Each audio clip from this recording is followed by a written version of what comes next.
Figure collecting is changing, whether it's due to a bad economy, lack of desirable figures, shipping expenses, or even post-pandemic fallout. Well, the last part's a bit of a guess, but you get my point. More figure collectors are going out and touching grass, which leaves less time and money for shopping for figures. And this year, I've only picked up 4 new figures, and one of them is my very first resin, which has made me reconsider the future of my collection. So without wasting any more time, let's unbox what I picked up this year. Now I'm a bit of a simp. I'm a simp for Yae Sakura in Honkai Impact, and that makes me a simp for Yae Miko in Genshin Impact.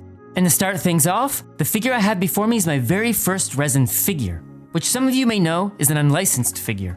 Why get an unlicensed figure? Well, for one, they can be a bit more detailed. But for two, a lot of characters don't have licensed figures, so your only option is to go the unlicensed route if you want to get a statue of your favorite waifu or husbando. Now before you go rush off and look for some yourself, the problem with resin figures are, they're very limited, with some having less than 100 copies made in total. The figure itself can be very heavy, and lastly, they can be easily broken. So with that said, if you break your resin figure, based on the limited quantities, there's a good chance you won't find another copy to replace it. But to summarize my thoughts on this figure, well, I love magnets. That's it, I love magnets. Putting together a figure with magnets is so much easier than trying to snap pieces together on a plastic figure. As for the figure, she is stunning. I know, it's an overused word, but staring at it does make me speechless. Now the outfit is beautiful, where all the line work and edges are crisp.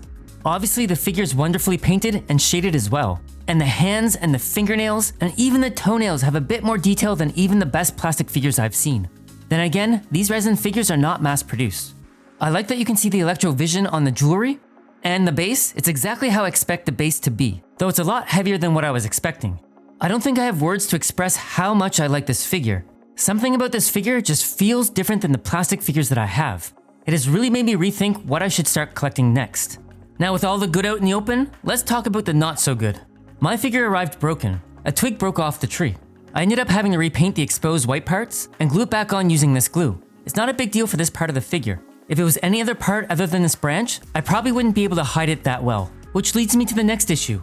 I don't know how I'm gonna get it back into the box without breaking the pieces if I had to pack it up again. I think my plan is to cut the figure piece holes in the box to be a bit wider, so that I can just slide the pieces in and out easily. But for the love of God, if I ever drop the box or tip it over, especially when transporting it, it probably won't go well for me. Lastly, her face is fine, but it doesn't look great at all angles. I would love to see a devilish smile on her face rather than the open mouth, since it feels like it's more suited for her personality. But overall, this figure is masterclass and I absolutely love it. Now with that out of the way, let's unbox my 3 plastic figures that I picked up this year. I like guns. I like anime girls with guns. And that brings me to this Girls Frontline M4A1 Mod3 figure, which I think is the best girl frontline figure to date. At some point, I would love to have a girls with guns and tactical gear shelf, which will go next to the shelf with my girls with ship cannons. But to summarize my thoughts on this figure, she's actually much better than what I was expecting. The main culprits being, I appreciate the details in the boots, the hip gear, the gun. I'm really pleased to see that she has trigger discipline instead of having her finger on the trigger. The gun case is clean, and the whole face and upper profile just radiates with detail. Overall, I'm extremely impressed with her, and she matches their artwork. I think the fans of the series or character are really going to appreciate this figure. My only negatives are the base. I love that it's a triangle, but I'm just not a fan of the print on it. Personally, I would have preferred a dirt mound or a city-like base, but I can overlook the base because the figure is so well done. Now another thing that I noticed is the fabric patch on her inner left thigh. It should be a little darker instead of being skin color. Again, referencing the original artwork for comparison. And lastly, the outside trim of the coat is a little sloppy. It looks like someone cross-stitched this trim manually by hand. Ultimately, if you pick up this figure, I think you're gonna like it, because looking at it as a whole, it is one of the most detailed figures that I have. Anyway, moving on to the next figure. I love ancient Egyptian fantasy. The aesthetic of it just pleases me. The next figure that I picked up earlier this year was Anubis by Free Will Studios, which is a studio that I've not heard of before. That said, I'm actually impressed with how this figure turned out from such a new studio. But to summarize my thoughts on this figure, it is much better than I expected. The figure's not overly complex, and she's barely wearing anything, so the details are shown in a few key areas, like the hair strands.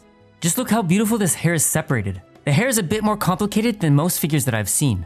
The sculpt and shading is fantastic. Just look at the waistline curves, or just the front and the back of the knees. And if you have a toe fetish, this figure is probably your figure. Yeah, they knew what they were doing. I guess that also includes if you're a butt person too. This figure comes with a rug, which is a very nice addition, and it also comes with an Egyptian pharaoh hound, or jackal, whatever you want to call it. The dog itself isn't very detailed, but I love that this figure comes with props. Also, the dog has the same tail jewelry as she does. Eventually, I want to make an Egyptian themed display. Maybe throw Ozymandias in there, but yeah, I'm looking forward to setting up a diorama for her. Also, the figure itself is supposed to be a 1/7 scale figure, but it does feel like a 1/6 scale figure when comparing it to others. Her size is similar to the next figure I'll be unboxing. Ultimately, I know that this figure is not for everyone, but for those that pick it up, I think you're going to be happy with it. I know I am. Okay, now jumping into the last figure of this 2024 unboxing. I can appreciate a figure in a Chinese dress. Which brings me to my last figure, which is also a cast-off. And for those that are unfamiliar with cast-offs are figures that allow you to remove the clothing from the figure. And while she's not new, she came out in 2023, I just finally got her this year. But to summarize my thoughts on this figure, well, she's my first SkyTube figure, and holy shit, I can see why SkyTube is so popular. What are my main callouts? Well, let's start with the outfit. The gold trim that's everywhere on the outfit looks great. And there's a lot of small pieces here and there that have a lot of crisp little details. I also appreciate how easy it is to snap the outfit together. Other figures that I have with outfits like this are a pain to take on and off. I also love the detail in the hair. This is how figure hair should be. It doesn't feel like the hair is all melted together. The strands of the hair have good edges, which makes it more noticeable. Her eyes and face are extremely beautiful, and her skin shading is subtle, but it works. And I think she'll go nicely next to my Zele figure, who also has a similar pose. The base works great for the figure. As for my negatives, I'm worried that the red paint from her outfit is going to bleed into her skin. To help prevent that, I'm going to keep her away from humidity and moisture, and I probably won't touch the outfit that often. Ultimately, I think she's a perfect figure for the category she's in, which is that cute succubus and lingerie kind of figure. But if you like this kind of figure, I think you're going to be very pleased with adding her to your collection. Anyway, that's my 2024 figure unboxing. I would love to hear your thoughts on resin figures versus plastic figures, since I'm just getting into the resin figure collecting world. And oddly enough, while filming this video, another Ami box arrived, which will kick off my videos in 2025. But with that said, I wish you all a great holidays, and I'll see you all in 2025.